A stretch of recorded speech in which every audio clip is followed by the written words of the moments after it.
Sambutlah seruan kami, para muslimat. A'udzubillahi minasyaitonirrajim. Bismillahirrahmanirrahim. Assalamualaikum warahmatullahi wabarakatuh. Alhamdulillah binikmatihi tatimus shalihat. Alhamdulillah wa kafa. Wassalatu wassalamu ala rasulillahil mustafa wa ala alihi wa sahbihi wa man wafa.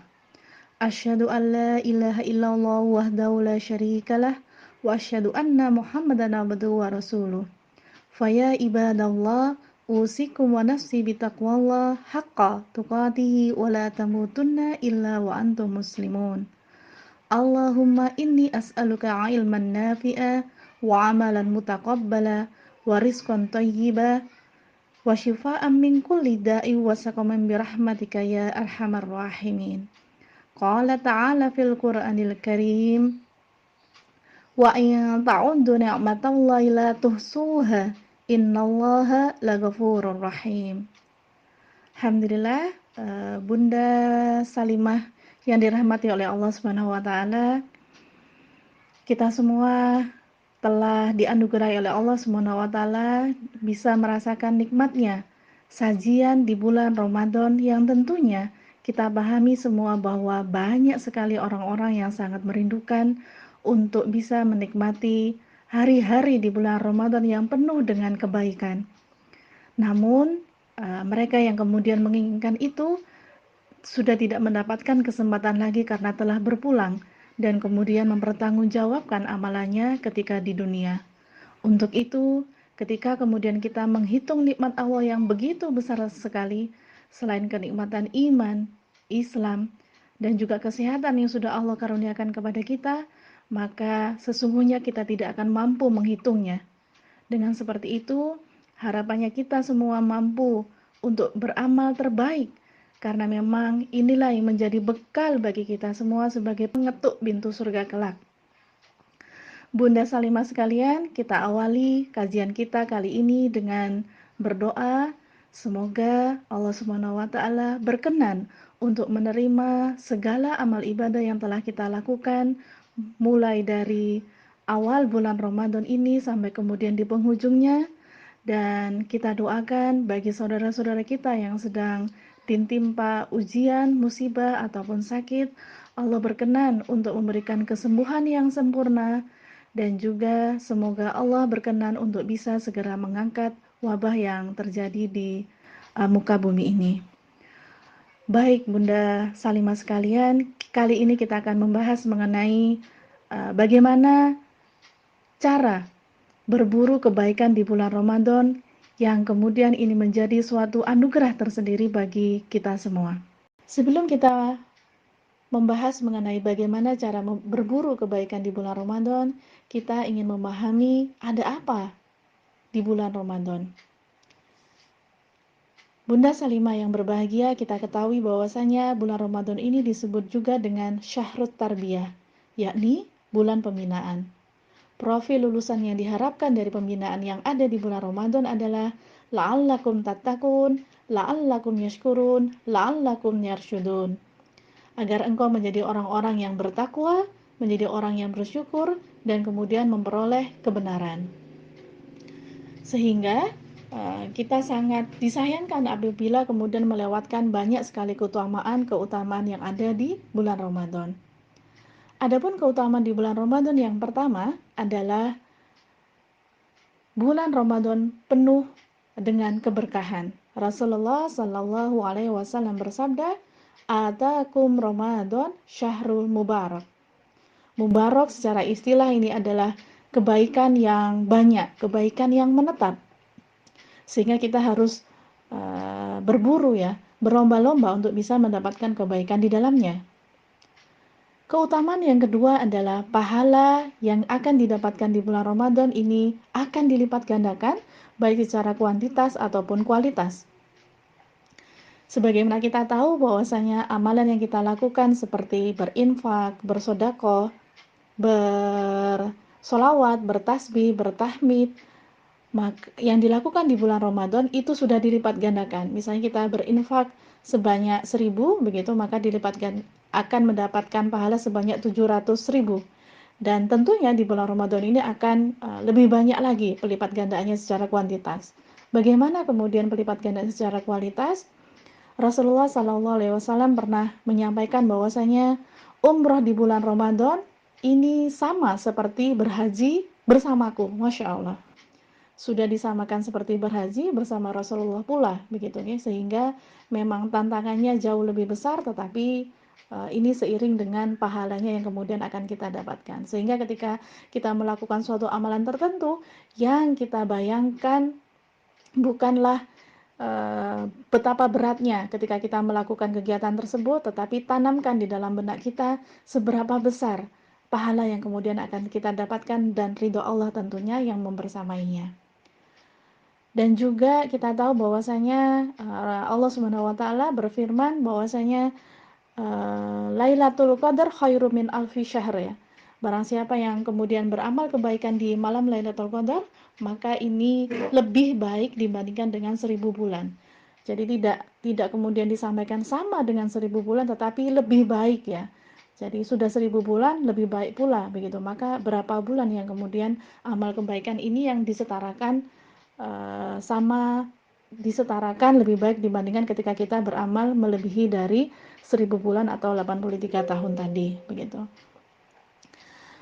Dan kita tahu bahwasanya Rasulullah SAW ini adalah orang yang paling dermawan, dan puncak kedermawanan beliau adalah di bulan Ramadan begitu nih. Maka kita sebagai umatnya Rasulullah SAW harusnya kemudian berusaha untuk bisa mentauladani beliau dan banyak melakukan kebaikan-kebaikan di bulan Ramadan ini.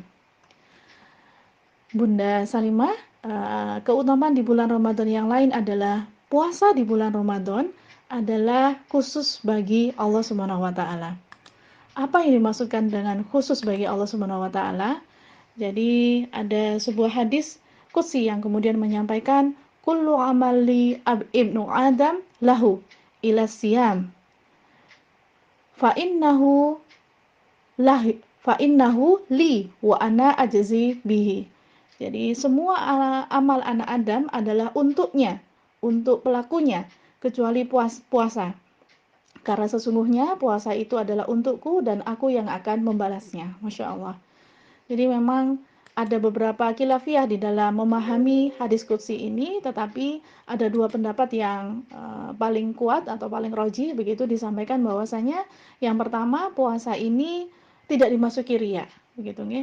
Karena memang tidak nampak. Kalau kita melakukan sholat ada gerakannya, ketika kita melakukan umrah ataupun haji ada pakaian yang dikenakan begitu, ketika kita berinfak ada aktivitas memasukkan uang, memberikan sesuatu kepada orang lain ataupun bukti transfer begitu ya. Tetapi untuk puasa ini tidak ada penampakannya, kecuali yang bersangkutan memang berkabar kepada orang lain, saya sedang berpuasa begitu ya. Adapun maksud yang kedua yakni mengapa kemudian puasa ini adalah untuk Allah? Karena memang Allah langsung yang akan memberikan balasannya, sehingga pahalanya ini tanpa batas, Masya Allah.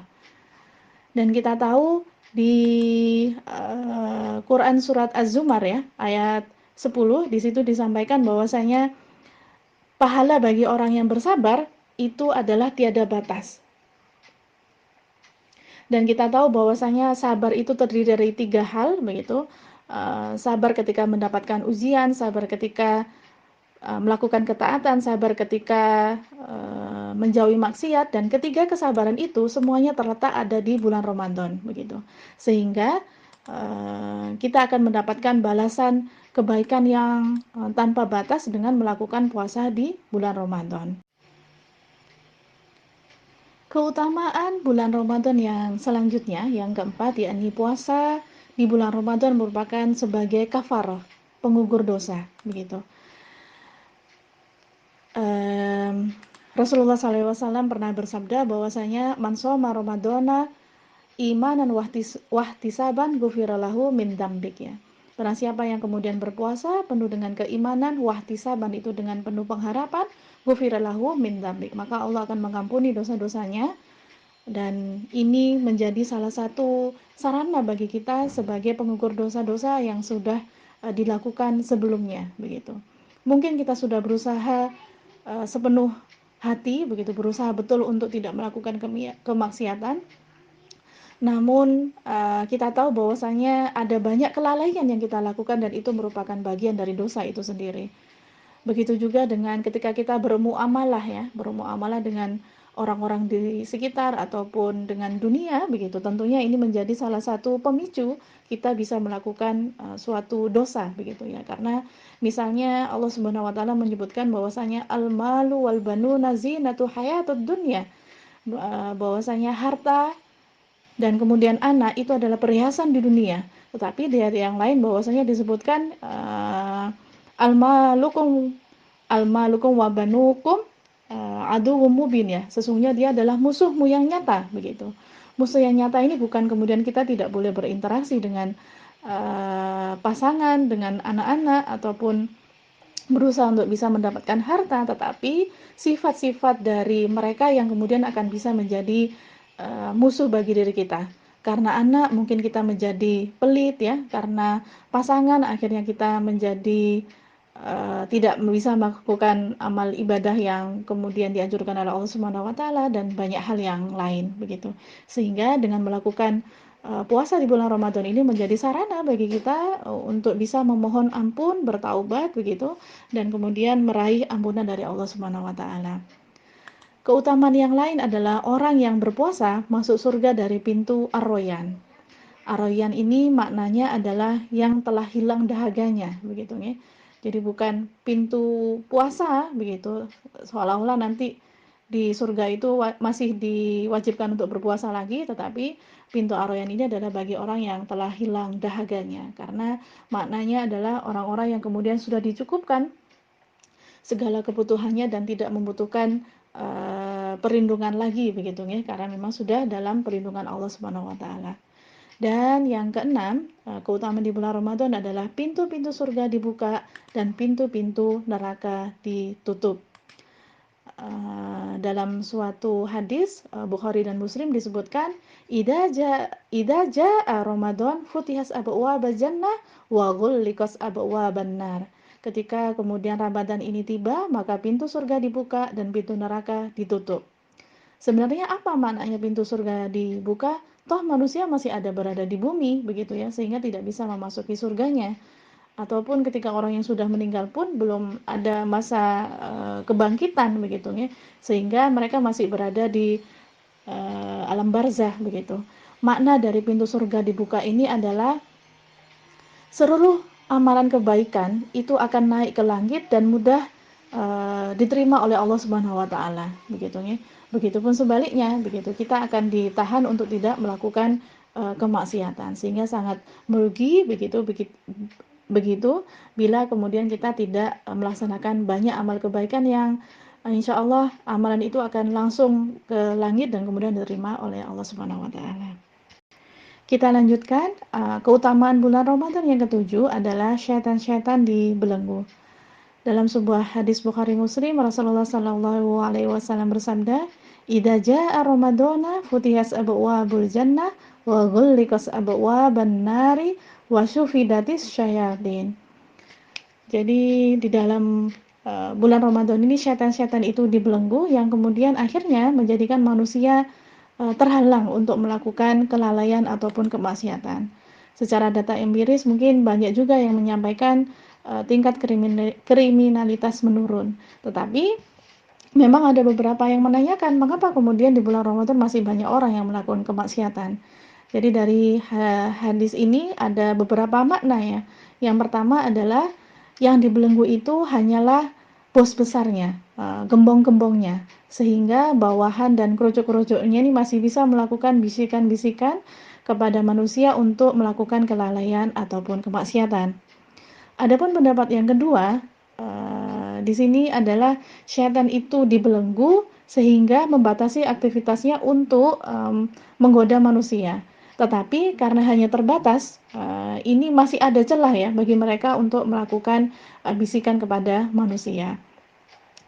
Namun ada pendapat yang juga cukup kuat, yakni Sebab kemaksiatan itu terdiri dari dua hal, yakni faktor eksternal dan faktor internal. Faktor eksternal ini meliputi adanya syaitan, jin, dan juga manusia sebagai penggoda manusia yang lain. Sedangkan di dalam faktor internal ini adalah disebabkan karena buruknya jiwa, kotornya hati, begitu ya. Sehingga kita tidak perlu merisaukan adanya faktor eksternal, tetapi justru yang kemudian perlu kita perhatikan adalah buruknya jiwa ini, begitu. Ketika kemudian hati ini kotor, begitu, maka cahaya, petunjuk, hidayah, inayah dari Allah Subhanahu wa taala tentunya akan terhalang. Baik Bunda, keutamaan yang selanjutnya adalah bau mulut orang yang berpuasa itu lebih harum dari minyak kasturi. Secara makna, arti dari hadis ini disebutkan bahwasanya ya memang orang yang mendapatkan orang yang berpuasa ini baik berpuasa di bulan Ramadan ataupun di luar bulan Ramadan ya. Makanya kemudian di surga itu pintu Ar-Rayyan itu dikhususkan bagi orang yang berpuasa baik di bulan Ramadan ataupun di luar Ramadan. Karena kalau di bulan Ramadan maka mayoritas orang akan melakukan puasa Ramadan, tetapi bagaimana dengan puasa sunnah ya, yang kemudian memang sangat dianjurkan minimal 8 hari setiap bulannya, begitu ya. Jadi kembali lagi tadi keutamaan bagi orang yang berpuasa, bahwasanya bau mulutnya orang yang berpuasa ini lebih harum dari minyak kasturi. Ini maknanya adalah ketika dia dibangkitkan begitu, dibangkitkan dari alam kubur, maka dia akan dipenuhi dengan aroma-aroma yang sangat wangi, melebihi dari minyak kasturi, sama dengan orang yang berjihad begitu ya. Jadi kalau orang yang berjihad itu kan penuh dengan darah, dan kemudian bau darah ini tentunya baunya amis, tidak enak begitu. Tetapi ketika mereka para syuhada ini dibangkitkan begitu, darahnya masih berlumuran, luka-lukanya masih nampak begitu, tetapi baunya sangat wangi luar biasa begitu ya. Sehingga akan menjadi pembeda bagi orang-orang yang kemudian melakukan jihad, bersungguh-sungguh dalam melakukan amal kebaikannya ataupun yang tidak. Nah, kita menuju ke kebaikan yang ke-9, yakni di bulan Ramadan ada seruan untuk melakukan semangat di bulan Ramadan, begitu ya. Jadi selain dari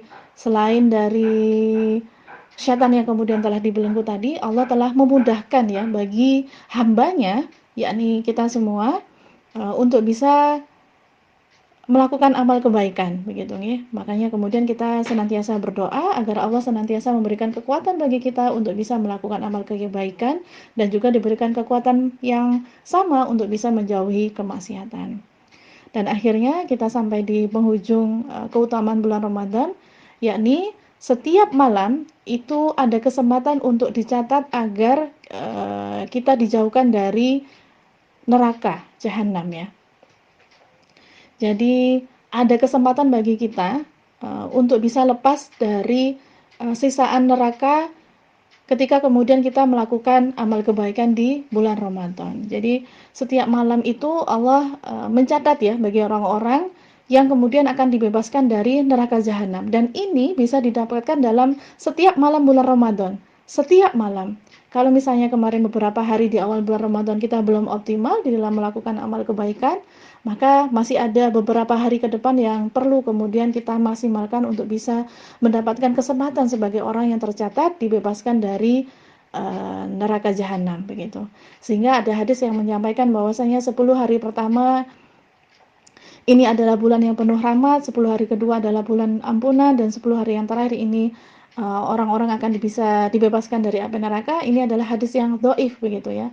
Karena kalau misalnya ada orang yang sudah optimal di dalam melakukan amal kebaikan di bulan Ramadan di 10 hari pertama dan kemudian ternyata berpulang, namanya dipanggil oleh Allah Subhanahu wa taala, maka dia tidak bisa bebas dari api neraka. Tentunya tidak seperti itu ya. Jadi setiap malam kita mendapatkan kesempatan untuk tercatat ya sebagai ahlul jannah, Masya Allah. Sehingga dengan 10 keutamaan ini saja begitu, harapannya bisa menjadi motivator utama bagi kita untuk bisa bersegera melakukan amal kebaikan dan berburu di dalam merebut keutamaan-keutamaan tersebut. Nah, kenapa sih kita harus berburu, berlomba-lomba melakukan kebaikan di bulan Ramadan? kita menuju pada pemahaman tentang perjalanan manusia.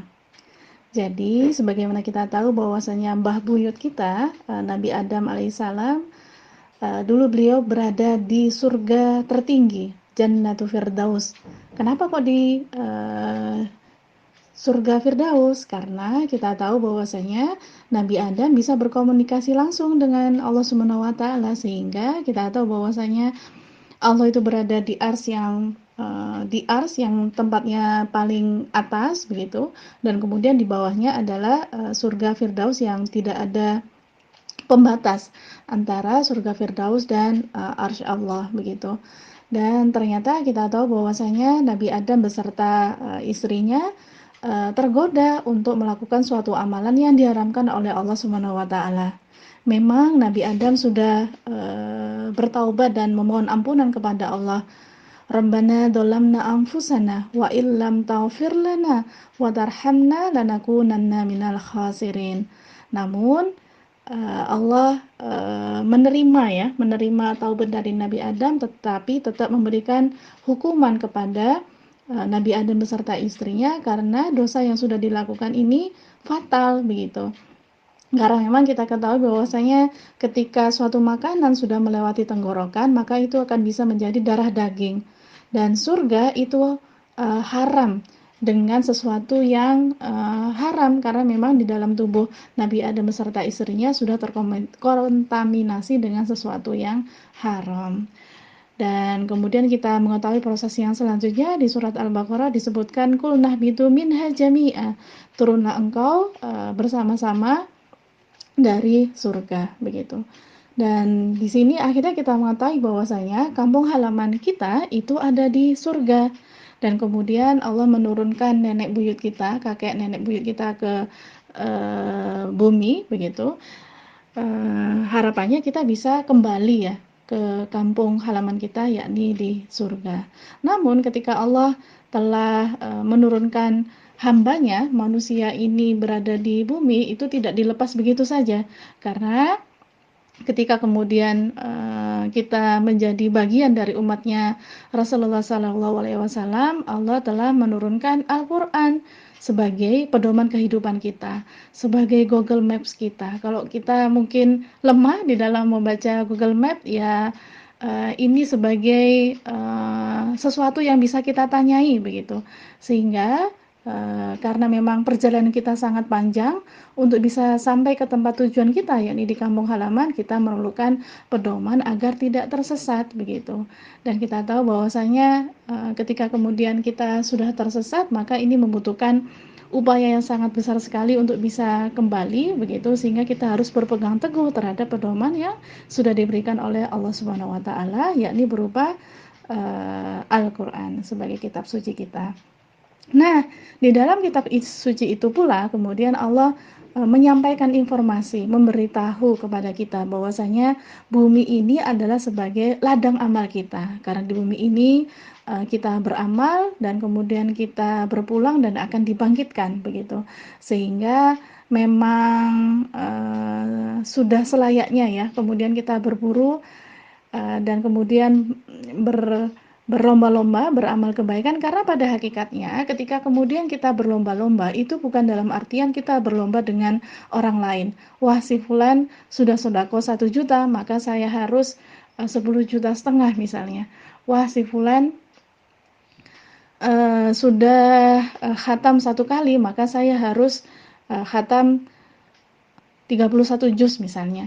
Jadi bukan berlomba-lomba dengan orang lain, tetapi lebih kepada berlomba-lomba dengan usia kita.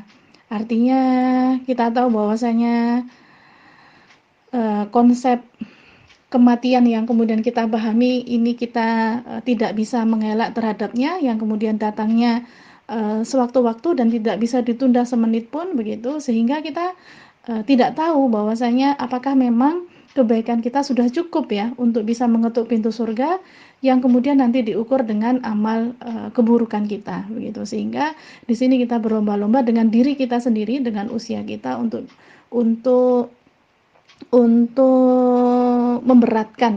memberatkan timbangan amal kebaikan kita. Nah, memang pada saat kita berburu tadi begitu atau berlomba-lomba melakukan amal kebaikan tadi, ada beberapa, tantangan ya di dunia yang kemudian, dihadapi begitu. Yang pertama adalah mukmin yang iri hati begitu. Karena memang ketika kita berada di lingkungan yang tidak tepat, ada seseorang yang kemudian menyampaikan sesuatu hal yang tidak positif begitu, ketika kita melakukan hal positif misalnya kita mengajak orang lain untuk, "Yuk, Ramadan kali ini kita mencatatkan, eee, harus lebih baik dibandingkan dengan Ramadan yang lalu," begitu. Maka kita men-set up, suatu target yang menjadi tension ya, menjadi penekan bagi diri kita, begitu. Artinya target itu yang membuat kita galau, maksudnya nyampe nggak ya, bisa nggak ya, justru yang seperti ini akan menjadikan kita lebih produktif dan menghindarkan diri kita dari amal-amal yang kemudian tidak bermakna begitu. Tetapi ketika kita kemudian sudah mengajak misalnya, ayo tahun ini kita khatam 2 kali atau 3 kali begitu, ketika ada orang-orang di sekeliling kita, wah, emang nggak ada pekerjaan yang lain ta? Emang mampu ta khatam 3 kali misalnya seperti itu.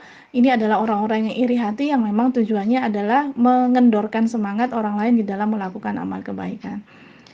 Dan yang kedua adalah munafik yang membenci.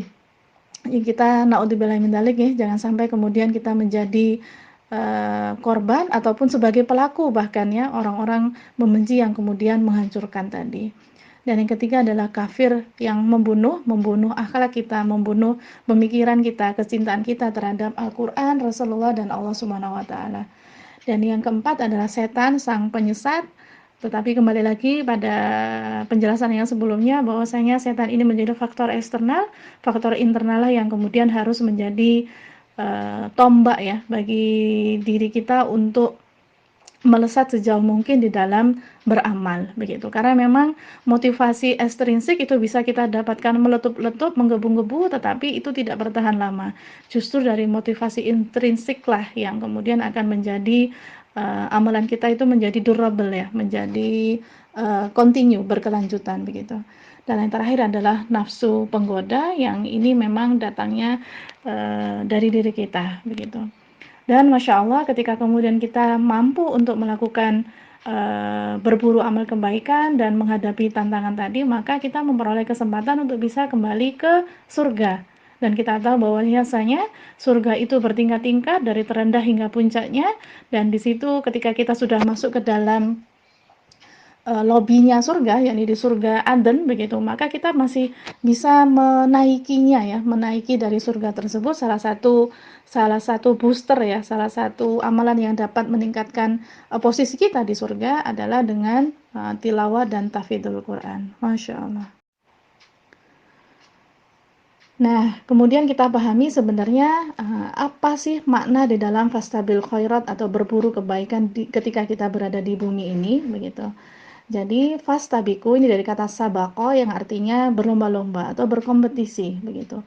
Tetapi yang harus kita pahami bahwasanya kompetisinya di sini bukan saling menjatuhkan antara diri kita dengan sahabat kita yang lain begitu, tetapi saling menyemangati untuk bisa mencapai garis finish yang sudah ditentukan oleh Allah Subhanahu wa taala.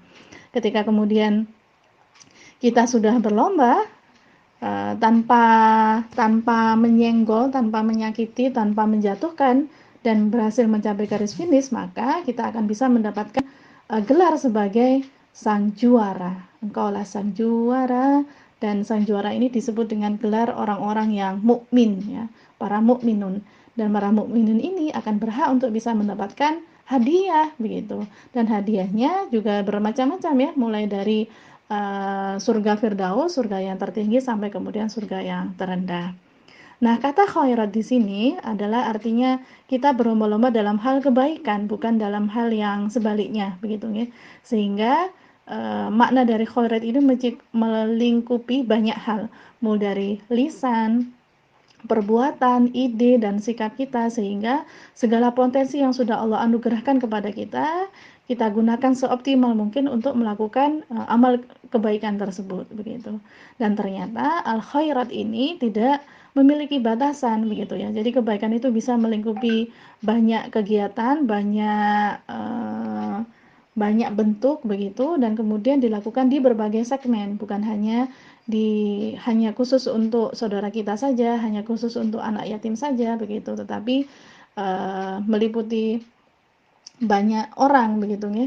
Jadi mulai dari yang berkebutuhan khusus begitu, atau bahkan kita berbuat kebaikan kepada orang-orang yang membenci kita ya, menghibai kita, menjatuhkan kita, karena memang tentunya ketika kita bersabar terhadapnya, kita mendapatkan pahala tanpa batas, dan kemudian kita juga melakukan amal kebaikan terhadapnya. Tentunya ini menguji kesabaran kita, tetapi Allah justru menyediakan balasan yang luar biasa sekali, dan akhirnya kita bisa menjadi tauladan begitu ya, menjadi penginspirasi, menjadi pelopor bagi orang-orang lain, yang dari situ kita mendapatkan pahala dalam bentuk passive income begitu ya. Artinya ketika kita sudah menjadi pelopor, kita sudah menjadi penginspirasi, kita sudah menjadi pengajak bagi orang lain, ketika orang lain melakukan amal kebaikan, maka pahala yang bersangkutan tidak kurang sedikit pun, tetapi kita juga mendapatkan limpahan pahala dari amal kebaikan yang dilakukan oleh orang tersebut. Masya Allah nih, sehingga ini yang kemudian disebut dengan pahala jariah. Masya Allah. Meretas dan memupuk persaudaraan.